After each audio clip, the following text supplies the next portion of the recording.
Hi guys, this is Poonam Katyal, a retired science teacher from Directorate of Education. Guys, आज हम अपनी इसी biotechnology की series में जो अगला पॉइंट डिस्कस करने जा रहे हैं वो ये है कि बायोटेक्नोलॉजी क्या होती है और जेनेटिक इंजीनियरिंग क्या है। ये टर्म तो आपने सुना ही होगा, बहुत बार सुना होगा कि बायोटेक्नोलॉजी एक फील्ड है साइंस में, जेनेटिक इंजीनियरिंग भी एक प्रोसेस है, इसके द्वारा भी बहुत से नए नए डिस्कवरीज हो रहे हैं। बट आप ज़रूर एक्साइटेड होंगे कि आखिर ये है क्या चीज़। तो इसी चीज़ को आज हम देखते हैं।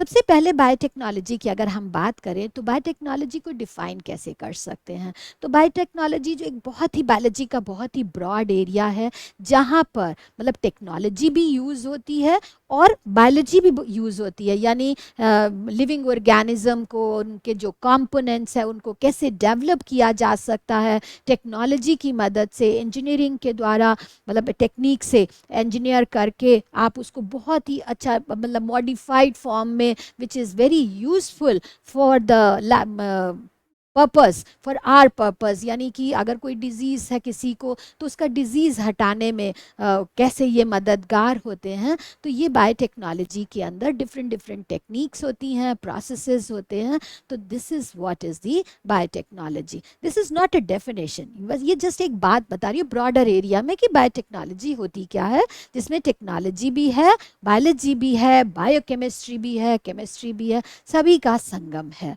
आप इसको अगर हम वैसे देखें कि इसके जब आप इसको यूज़ करते हैं, जो जैसे कि हमारी मॉडर्न बायोटेक्नोलॉजी है, when you use this modern biotechnology तो आपको जेनेटिकली मॉडिफाइड ऑर्गेनिजम्स मिलते हैं। आपने सुना होगा जेनेटिकली मॉडिफाइड ऑर्गेनिजम्स, जो कि एक्चुअली ये वो ऑर्गेनिजम्स होते हैं जो कि एक ऑर्गेनिज्म है, अगर उसके अंदर कोई और बेटर क्वालिटी आ जाती है या उसके अंदर कोई डिजीज़ का रेसिस्टेंट फॉर्म आ जाता है, तो हम कह देते हैं ना कि भाई ये बेटर है ओरिजिनल वाली क्वालिटी से।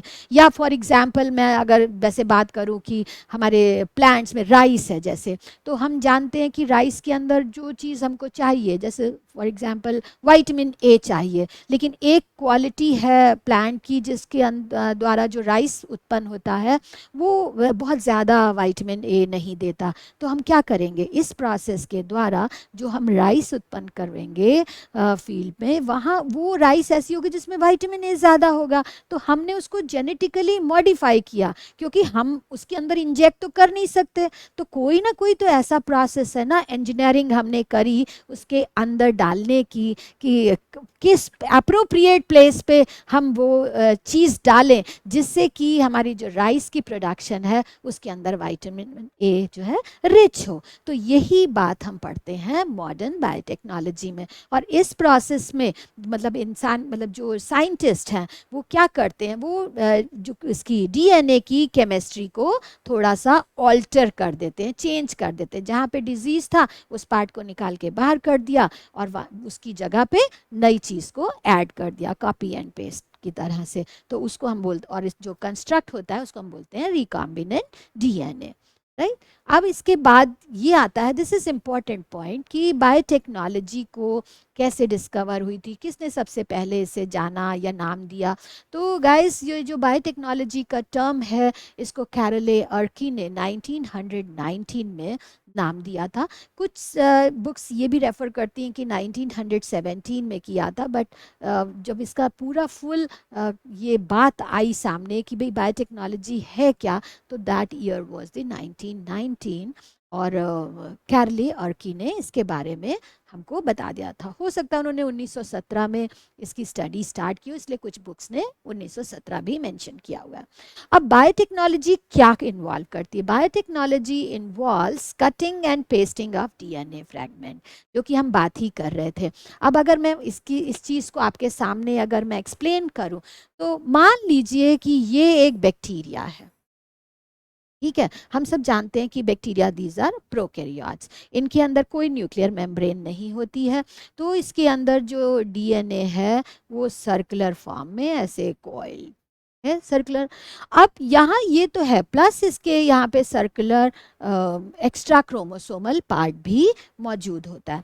तो क्या किया जाता है कि इसको हम प्लाज्मिड कहते हैं। तो ये प्लाज्मिड की एक, हम इसको आगे पढ़ेंगे भी कि व्हाट आर प्लाज्मिड्स। तो ये प्लाज्मिड्स की खूबी क्या होती है कि ये प्लाज्मिड्स सेल्फ रेप्लिकेटिंग होते हैं, मतलब ऑटो रेप्लिकेट करते हैं। इनको किसी सहारे की ज़रूरत नहीं होती है रेप्लिकेशन करने के लिए, क्योंकि अगर हम कहें कि कोई होस्ट के अंदर जा रहा है कोई और पार्ट, तो वो उसको अगर वो पार्ट चला गया तो वो होस्ट के साथ जब तक कंपैटिबल नहीं होगा तो कैसे वो उसके एंजाइम्स नहीं यूज़ करेगा या उसके साथ उसकी कंपैटिबिलिटी नहीं होगी तो कैसे रेप्लिकेट करेगा। लेकिन इस प्लाज्मिड को किसी चीज़ की भी ज़रूरत नहीं होती, these are self replicating entities.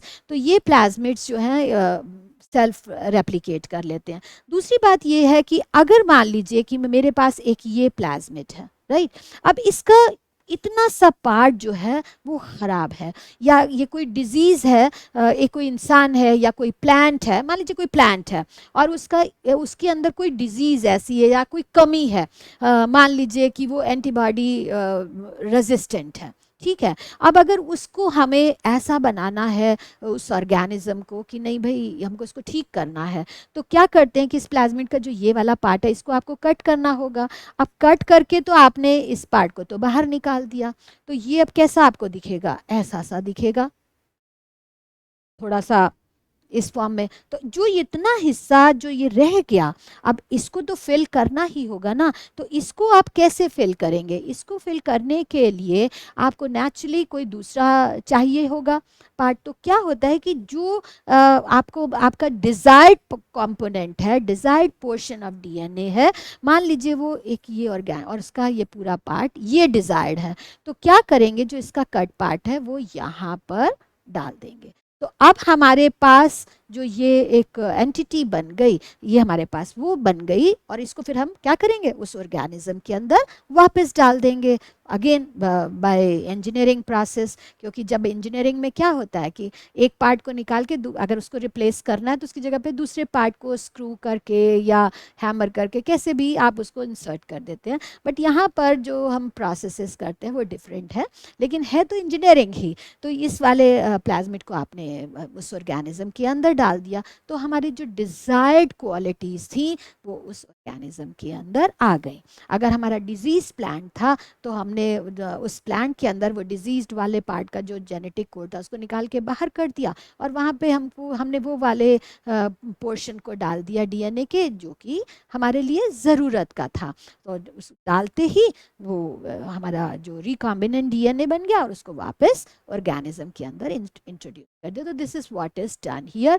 तो यही बात यहाँ पर लिखी हुई है कि जो plasmids in bacteria which can undergo replication along with the independent chromosomes, then restriction endonucleases. Again ये हम बहुत बार इस बात को रिपीट कर चुके हैं कि कोई भी बायोकेमिकल प्रोसेस हो रहा है तो एंजाइम की तो आवश्यकता होगी ही होगी। तो यहाँ पर जो एंजाइम की ज़रूरत पड़ती है वो है रेस्ट्रिक्शन एंडोन्यूक्लियेसेस। और उनको जिन साइंटिस्ट ने जिस के ऊपर काम किया था वो है Arber, Nathans and Smith in 1970 and they got Nobel prize in 1978। तो ये तो आपको याद बिल्कुल करना होगा। समटाइम्स इस ऐसे ही रिलेटेड क्वेश्चन थोड़े से ट्विस्टेड फॉर्म में भी आ जाते हैं, यू नेवर नो, कि हम कई बार बहुत सिंपल सी चीज़ को, बेसिक चीज़ को इग्नोर भी कर जाते हैं, लेकिन वो हमारे काम की होती है।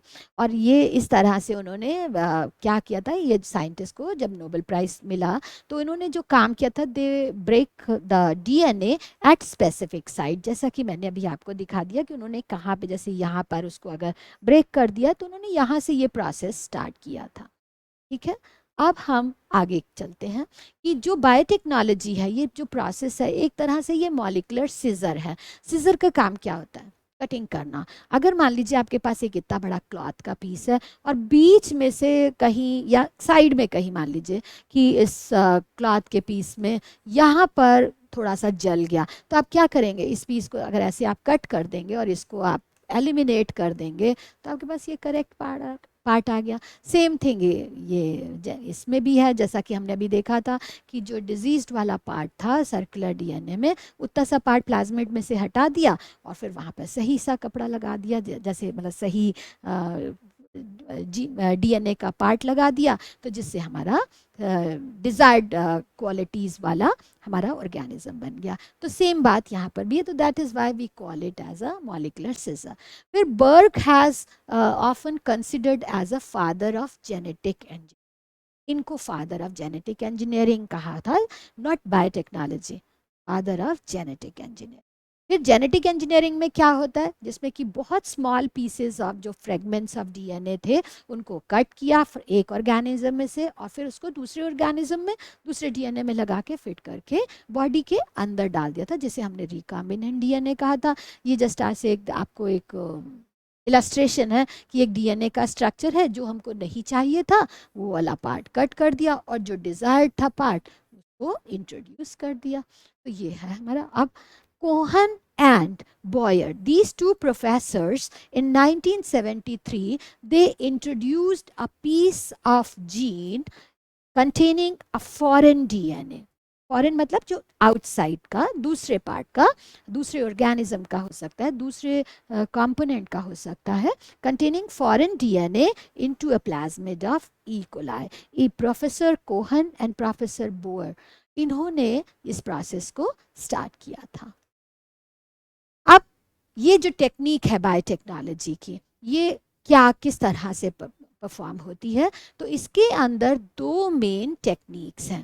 पहली है जेनेटिक इंजीनियरिंग, दूसरी है केमिकल इंजीनियरिंग। नाम से ही पता लग जा रहा है, जहाँ पे जेनेटिक इंजीनियरिंग की बात आ रही है वहाँ पे हम जीन वाले पार्ट को इंजीनियर करेंगे, और जहाँ पे केमिकल इंजीनियरिंग की बात आ रही है तो वहाँ पर हम ये बात देखेंगे कि हम कौन सी कंडीशंस ऐसी प्रोवाइड करें कि जहाँ से कि हमारा उसका मतलब कंटेमिनेशन ना हो, हमारी जो कंडीशन है वो स्टेराइल रहे।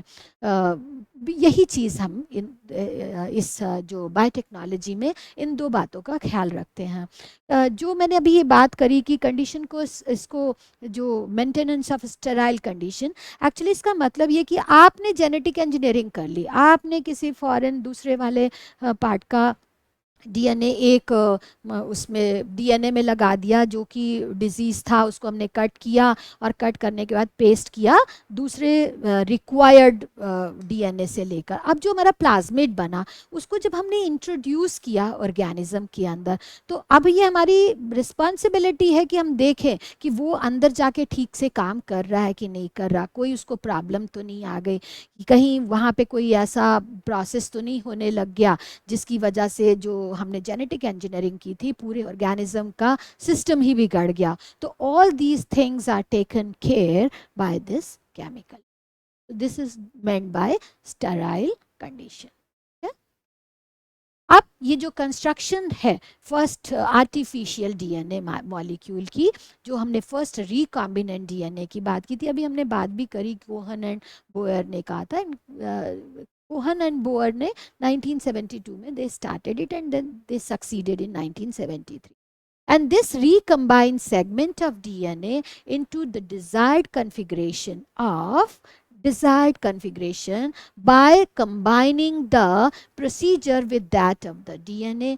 ये जो दो processes लिखे हुए हैं, एक लिखा हुआ है splicing एंड दूसरा लिखा हुआ है injecting the DNA into the bacterial cell. जैसे देखिए ये बैक्टीरिया का है, ये आपको ये दिख ही रहा हुआ है कि ये किस तरह से इसका डीएनए जो है कॉइल्ड फॉर्म में है, और ये जब क्रोमोसोम इसके अंदर डाल दिया गया तो आप यहाँ पर मेन चीज़ नोटिस करिए रिकॉम्बिनेंट डीएनए का। रिकॉम्बिनेंट डीएनए कैसे बना? जो हमारे पास एक डीएनए पूरा सा था, मान लीजिए ये पूरा वाला पार्ट था, इसका ये वाला पार्ट हमने कट कर दिया। अब इस वाले जो कट वाले पार्ट को जब हमने कट किया तो यहाँ पर ये वाला पोर्शन नया लगा दिया गया, राइट? तो ये हमारा बन गया रिकॉम्बिनेंट डीएनए मॉलिक्यूल, और इसको इंट्रोड्यूस कर दिया गया उस ऑर्गेनिज्म की बॉडी के अंदर। तो this is what is the, तो ये किस तरह से करते हैं, स्प्लाइसिंग करते हैं, इंजेक्ट करते हैं, all these steps we will study in our future videos. Okay? Then genetically modified organism, हमने अभी बात करी कि जो ऑर्गेनिज्म बन जाता है वो अब जेनेटिकली मॉडिफाइड है, अब उसके अंदर वो कमियां नहीं है, वो मॉडिफाई हो गया, वो और अच्छा हो गया। तो ये जो जेनेटिकली मॉडिफाइड ऑर्गेनिजम्स होते हैं, इनका दूसरा नाम ट्रांसजेनिक ऑर्गेनिज्म भी है। तो इस ये इनके लिए कौन कौन से क्या मतलब बेसिक स्टेप्स हैं इनको क्रिएट करने के लिए। तो इनको बेसिक स्टेप्स जो हैं इनको क्रिएट करने के लिए 3 बेसिक स्टेप हैं। As the first is the identification of DNA with desired gene. जो आपका डिजायर्ड जीन है पहले आप उसको आइडेंटिफाई कर लीजिए, क्योंकि जब हम कोई एक्सपेरिमेंट करते हैं अगर हमें यही नहीं पता कि हमें करना क्या है तो हमारा तो प्रोसेस ही नहीं स्टार्ट होगा। So to start the process the first thing is कि आप डीएनए को जहाँ पे डिजायर्ड जीन था उसको आप आइडेंटिफाई कर लीजिए। अगर डिजीज्ड वाला तो वो किस वाले स्ट्रैंड में कौन सी जगह ऐसी है जहाँ पर ये डिजीज पार्ट है, क्योंकि आप सारे डीएनए को तो कट नहीं कर सकते, आपको कोई एक छोटा सा पार्ट ही तो होगा जहाँ पर वो जीन स्पेसिफिक होगा एक पर्टिकुलर डिजीज के लिए। तो आप उस जीन को ही तो बाहर निकालेंगे, सारों को तो बाहर नहीं निकालेंगे। तो सबसे पहले क्या करते हैं, आइडेंटिफाई कर लेते हैं। दूसरा क्या करते हैं कि introduction of the identified DNA into the host. अब यहाँ पर introduction of the identified DNA का मतलब क्या है कि जब आपने उसको आइडेंटिफाई कर लिया, अब करने के बाद आपने उसका जब रिकॉम्बिनेंट डीएनए बना दिया, मान लीजिए दूसरा कलर है, जब आपने इसको बनाने के बाद अब आप इसको उस ऑर्गेनिज्म के अंदर इंट्रोड्यूस भी करेंगे, तो आपने इसको इंट्रोड्यूस किया, तो ये दूसरा स्टेप हो गया। तीसरा स्टेप है कि आप किस तरह से जो कंडीशन है maintenance of introduce DNA in the host and transfer of the DNA to its progeny, वो किस तरह से आगे ट्रांसफर होती जाएगी, बढ़ती मतलब एक जनरेशन से दूसरी जनरेशन, दूसरी से तीसरी। ये तो हम करेंगे नहीं ना कि हमने इस जनरेशन में ये एक प्लांट मतलब सब प्रोड्यूस किया, बस हमको तो इसी जनरेशन का जो चाहिए फ्रूट वही मेरे काम का है। नो, हम तो चाहेंगे कि आगे भी वो जितने प्लांट्स प्रोड्यूस करे वो वैसे ही करे जो उसने जेनेटिक इंजीनियरिंग के बाद प्रोड्यूस किया था। तो this is what is to be taking care. तो 3 स्टेप होते हैं जेनेटिकली मॉडिफाइड ऑर्गेनिजम्स के। अब यहाँ पर क्वेश्चन है कि रिकॉम्बिनेंट डीएनए टेक्नोलॉजी, जिसको हम जेनेटिक इंजीनियरिंग कहते हैं, that allows genes to be transferred across different species of plants, from animals to the plants, from microorganism to higher organism. अब जेनेटिक इंजीनियरिंग की जब हमने बात करी थी तो आपको बहुत क्लियर हो गया था कि हम सिर्फ टर्म यूज कर रहे थे ऑर्गेनिज्म, हमने कोई ऐसी बात नहीं कही कि अगर प्लांट की बात कर रहे थे तो कोई एक स्पेसिफिक एग्जाम्पल ले रहे थे, एनिमल की बात है तो एनिमल एक ठीक है, एनिमल की बात कर दी, बट मेन जनरल अगर हम बात टर्म यूज कर रहे थे तो वो था ऑर्गेनिज्म। ऑर्गेनिजम्स मीन्स व्हाट, चाहे वो प्लांट हो चाहे वो एनिमल हो, ऑल दीज आर ऑर्गेनिज्म यानी लिविंग बीइंग्स। तो इस तरह से अगर आप देखेंगे तो हमारा फर्स्ट वाला पार्ट तो राइट हो गया। फिर एनिमल्स टू द प्लांट बिल्कुल हम कर सकते हैं कि नहीं कर सकते, then from micro organism to higher organisms. तो इस तरह से हमने देखा कि हमारा कौन सा ऑप्शन करेक्ट हो गया, ये तो आप समझ ही गए कि कौन सा ऑप्शन करेक्ट है ना, but still you have to answer it yourself.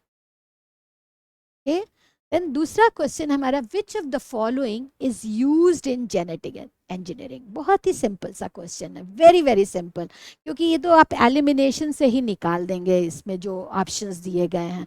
अगर हम देखते हैं कि जेनेटिक इंजीनियरिंग कहाँ पे मतलब कौन सी चीज़ है जो यूज़ होती है, वैसे तो अगर हमने कॉन्सेप्ट जब शुरू किया था तो हमें याद था कि भी प्लाज्मिड किया था, तो वो प्लाज्मिड देखते ही हमारा आंसर आ जाता है। बट अगर आप एलिमिनेशन मेथड से भी करेंगे तो प्लास्टिड सेल के अंदर है, प्लांट सेल में। माइटोकॉन्ड्रिया की बात करते हैं तो एनिमल हो या प्लांट सेल दोनों में होता है। राइबोसोम भी में दोनों में होता है। तो ये हमारे जो पार्ट्स थे, these are the organelles. Organelles ये भी है, ये भी है और ये भी है, लेकिन प्लाज्मिड तो हमारा क्या था, डीएनए वाला पार्ट था जिसमें हमने उसकी स्प्लाइसिंग करके उस पर नया डिजायर्ड कैरेक्टरिस्टिक्स वाला डिजायर्ड जीन का पार्ट डाल दिया था डीएनए का, और फिर वो रिकॉम्बिनेंट डीएनए बन गया था जिसको हमने ऑर्गेनिज्म में इंट्रोड्यूस कर दिया था। तो हमारा करेक्ट आंसर बिल्कुल वेरी मच क्लियर कि which would be the answer. तो this way I can say thank you very much. आपको ये बहुत अच्छे से समझ आ गया होगा. बट ये सारी बातें मैं जिस प्लेटफॉर्म से आपके साथ शेयर कर रही हूँ वो है अनअकैडमी का. और अनअकैडमी के प्लेटफॉर्म पे अगर आप टॉप 10 का कोड यूज़ करते हैं तो इस कोड को यूज़ करने से एक तो आपको डिस्काउंट मिलता है, बाकी आप देख ही रहे हैं कि आपको हर टाइप की फैसिलिटीज़ मिलती है. तो guys don't make any kind of delay. बिना किसी देरी के तुरंत करिए. जो काम आपको कल करना है उसे आज ही करिए और इस प्लेटफॉर्म को आप सब्सक्राइब कीजिए यूजिंग दिस टॉप 10 कोड. यहाँ पर आपको बहुत ही अच्छी अच्छी फैसिलिटीज़ मिलेंगी जैसा कि आप देख ही रहे हैं. तो आप जब देखेंगे और अगर आपको कोई प्रॉब्लम है आती है, नहीं समझ में आ रहा कि क्या क्या वो प्रोवाइड करते हैं, तो you can call them as well. इनका सेल नंबर भी मेंशन्ड है. इनके सेल पे आप कॉल करिए और कॉल करने से आपको जो भी प्रॉब्लम्स हैं वो आपकी ये क्वेरीज को सॉल्व करेंगे. तो this way I am sure कि आप अनअकैडमी का प्लेटफॉर्म जब सब्सक्राइब करेंगे तो आपका जो ड्रीम है सिविल सर्विसेज को क्लियर करने का, you will surely crack it. All the very best to all of you. Thank you.